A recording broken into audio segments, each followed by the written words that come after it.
Anglais, leçon 28, les questions de tag.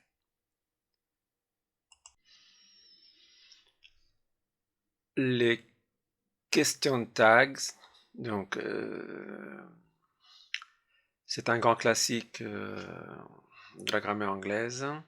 Donc une question de tag se traduit par n'est-ce pas en fin de phrase. C'est une forme d'insistance suggérant une réponse. Donc il faut retenir n'est-ce pas. En français aussi, hein, ça existe. Phrase affirmative et négative. Auxiliaire, exemple. Vous allez comprendre tout de suite. You are French. Vous êtes français. L'auxiliaire, c'est be. Donc, si la phrase est affirmative, là, ici, il faut l'auxiliaire négatif. Donc, il y a aren't you. Et on inverse le sujet. Deuxième phrase. She has got 2 children. L'auxiliaire, c'est have. Enfin, c'est le vrai sens have, avoir. Donc, il faut mettre le contraire à la forme négative. Hasn't she. On le met là parce que c'est l'auxiliaire avoir. Et ici, on doit mettre l'auxiliaire. Et non pas le verbe. Hein. C'est l'auxiliaire. Nous verrons ça tout de suite après. Ce qui va différer. She has a bath. J'ai mis un petit triangle jaune pour vous signaler qu'ici, has, c'est le verbe avoir bien sûr, mais il n'est pas en tant que verbe avoir normal, il a le sens de prendre. Elle prend une douche. Dans ce cas, l'auxiliaire c'est does. On est au présent simple, donc l'auxiliaire c'est do ou does, là c'est she, donc c'est does. Et il faut mettre le négatif, donc c'est doesn't, et on inverse avec le sujet. Doesn't she? She is having a bath. Pareil, le sens prendre là. Avoir prend le sens de prendre. Là, c'est du présent progressif. Donc, l'auxiliaire du présent progressif, c'est be. Donc, il faut mettre, si c'est affirmatif, il faut mettre l'auxiliaire négatif, isn't, et on inverse. Isn't she? You are playing football.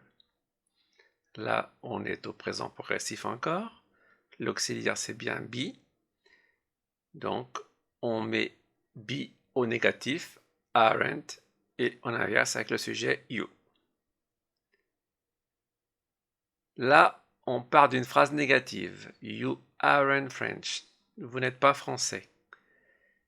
Là, c'est le verbe être tout seul. Donc, c'est bien be négative.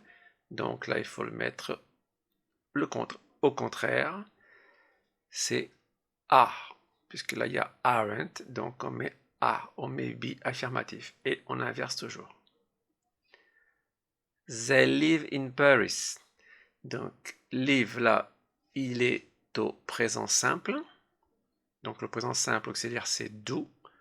Donc, on se sert de l'auxiliaire qu'on met au négatif, puisque là, la phrase principale est à l'affirmatif. Donc là, on met au négatif l'auxiliaire, hein, je parle, et on inverse avec le sujet qui est they. He loved New York. Loved, c'est du prétérit simple.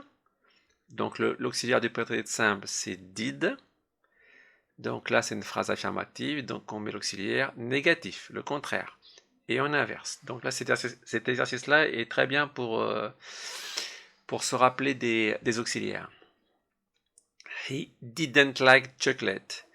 Donc là, nous sommes au prétérit, nous sommes au prétérit négatif, donc c'est did négative. Donc là, il faut mettre le contraire. Il faut mettre did à l'affirmatif et on inverse. She has lived in France for 2 years. Là, has lived. Donc là, nous sommes au présent perfect, à la forme affirmative. Le présent perfect, l'auxiliaire, c'est have. En l'occurrence, ça va être has, puisque c'est she. Si la phrase est affirmative, on doit mettre l'auxiliaire ici à la forme négative. Donc c'est hasn't. et on inverse avec le sujet. I have been living here since 2000. Donc là, je vis ici depuis 2000. Alors là, j'ai mis have. Mais c'est pour vous indiquer qu'on va mettre haven't ici parce qu'il y a have ici. Mais l'auxiliaire du présent parfait progressif, comme tous les temps progressifs, c'est l'auxiliaire être. Donc c'est have been, c'est être au présent perfect. Mais là, j'ai mis have, puisqu'on va prendre le have pour le transformer en négatif pour faire la question tag.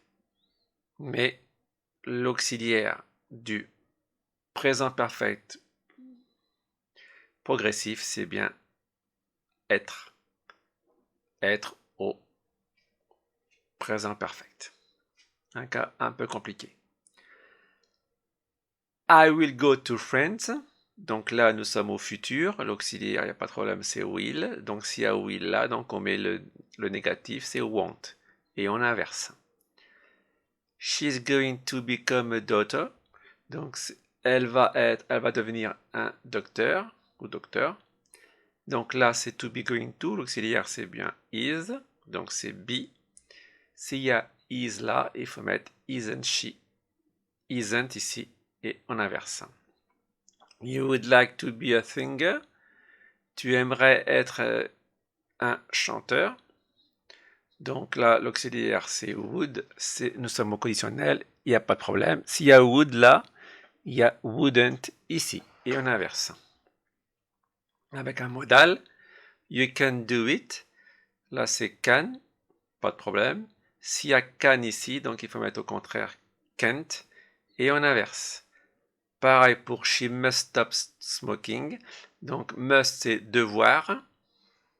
Donc s'il y a must là, il faut mettre mustn't, le contraire, et on inverse. Alors je reviens pour que ce soit bien clair. Là, I have been living here since 2000. 2000, pardon. Là, ça c'est du présent perfect progressif. Comme tous les temps progressifs, l'auxiliaire c'est être. Donc c'est have been. C'est être au présent perfect. Là, j'ai mis have parce que c'est le... On va prendre l'auxiliaire du présent perfect du verbe être. Mais si j'avais voulu mettre l'auxiliaire du présent perfect progressif, j'aurais marqué be. Mais là, pour que ce soit clair pour la question tag, donc on prend l'auxiliaire de l'auxiliaire être, puisque celui-ci est au présent perfect. C'est un cas un peu compliqué, mais si l'on prend le temps de bien analyser, c'est assez logique. Voilà, c'est fini pour un classique de la grammaire anglaise.